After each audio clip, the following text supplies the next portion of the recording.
Welcome to the LemnaTec Academy. In the last video, we learned how to create analysis jobs and submitted our first batch. However, by just submitting these jobs, they are not executed yet. No analysis has been done so far. This is the topic of this video. So let's get into it. In the last video, we submitted a bunch of analysis jobs. We find them listed on the right of this page. At the top of this list, we have the number of jobs within the different job states. Let me explain the different job states. Pending means the job has been submitted but is waiting to be executed. Executing means the job is currently executed. Success means the job has been successfully executed and the results can be seen in the results section and on the reportings page. Failed means the jobs have been executed but something went wrong. There's a short text explaining the reason. Hold means the job was pending, but the user put them on hold. Pending jobs are waiting to be executed by the analysis executor. Jobs on hold are ignored by the analysis executor. The stopped and delayed states are more technical. They are related to the sudden termination of the analysis executor in similar occurrences. Others covers everything else. This should always be 0. If you click on either job status, the list will display only the jobs with this status.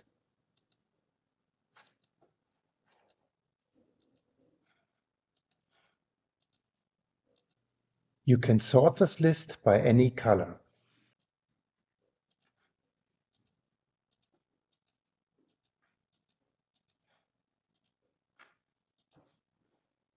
In front of each job, we have 3 buttons. The Hold button changes the status to Hold. The Restart button changes the status to Pending. It works only on jobs in Hold, Failed, Stopped, or Success state. For jobs in Success state, a new job with the same data is created. This reruns the analysis a second time. It creates additional data. For the other states, the status of the job is just changed to Pending. The third button is the Delete button, by which you can delete the job from the list. You find a similar list of jobs with these controls on the Analysis Overview page. The only differences are that the Analysis Overview page has more information in more columns about each job, but it lacks a few additional controls, which I will explain now. On the job list on the Manage Analysis page, you can select jobs in the list by clicking on them. Extended selection using Control-click and Shift-click is supported as well. You can select all jobs in the current list with Control-A. At the bottom of this list, you find 3 buttons to execute the Hold, Restart, Delete action as mentioned before, but this time on all selected jobs. Unless with other delete operations in LemnaExperiment, deleting analysis jobs cannot cause any major problems, in particular if you delete jobs in success or failed state. Analysis jobs are only orders to the analysis executor. If you delete them, nothing is removed except this order. No recording data is removed, no result data. But if you remove a pending job, no result data will be created by this job, for obvious reasons. In order to actually run analyses, we have to start the analysis executor. If you're running LemnaExperiment on the control PC of a laboratory instrument, such as the PhenoExpert Pro, or the analysis PC of a larger system, such as the PhenoExpert HT, you can start the analysis executor from the Analysis Overview page. If you're running LemnaExperiment from a different computer, you have to start the analysis executor on the control PC or the analysis PC from the icon on the desktop. Let's actually start the analysis executor. The analysis executor has no traditional user interface. It displays only this command window. However, you can watch its progress there. The content of this window can provide additional information which might be helpful if a job goes into failed state. If you start the analysis executor from the desktop icon, you may notice that there are more than one analysis executor icon. These are named something like this: Analysis Executor, Analysis Executor 2, Analysis Executor 4. The latter versions execute up to 2 or 4 analysis jobs in parallel, if there are sufficient resources available on your machine. You can define minimum required resources for each analysis definition. More on this in class 3. As the Analysis Executor works, you will notice that more and more jobs change their states from pending to executing and finally to success.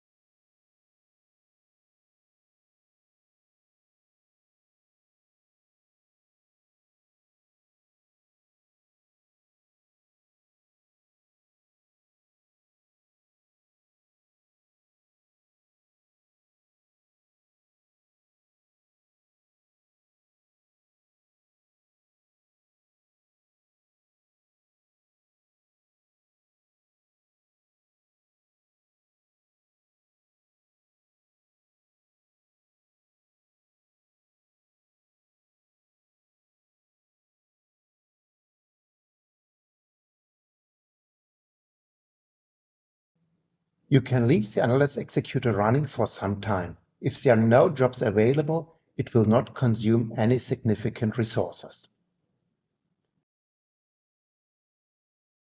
You can close the Analysis Executor using the X button in the window title. Up to this point, we covered topics for the basic expertise level, with some included advanced level information here and there. The next part of the video addresses an advanced topic. Let's take a look at the automated analysis page. We see a big empty list because we have yet not defined any automated analysis. But at the bottom, we have the New Analysis button. If we press it, we can create an automated analysis. On the left, we have now still the list, but on the right, we have an option to edit and create an automated analysis. But what is an automated analysis after all? There is a server or background process which checks all incoming snapshots for certain criteria. If these are met, an analysis job is created automatically without any further user interaction. If then the Analysis Executor is running, these analyses are executed right away. But what are these criteria? First, the snapshot must not be too old and not be too fresh. If a snapshot is too fresh, then it might be yet incomplete. Think about a large conveyor system with many cameras. The first recordings might already be imported into the database, while other, more time-consuming recordings, such as PAM or hyperspectral, are still not made. Although the recording time may differ by some 10 minutes between all these recordings, they are still considered one snapshot. On the other hand, if we would consider all snapshots, this will cost only computer resources without any benefit.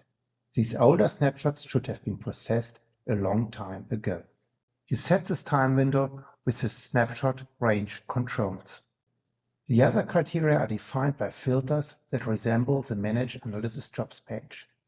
You can select snapshots by experiment, recording configuration, cameras used, and recording hours.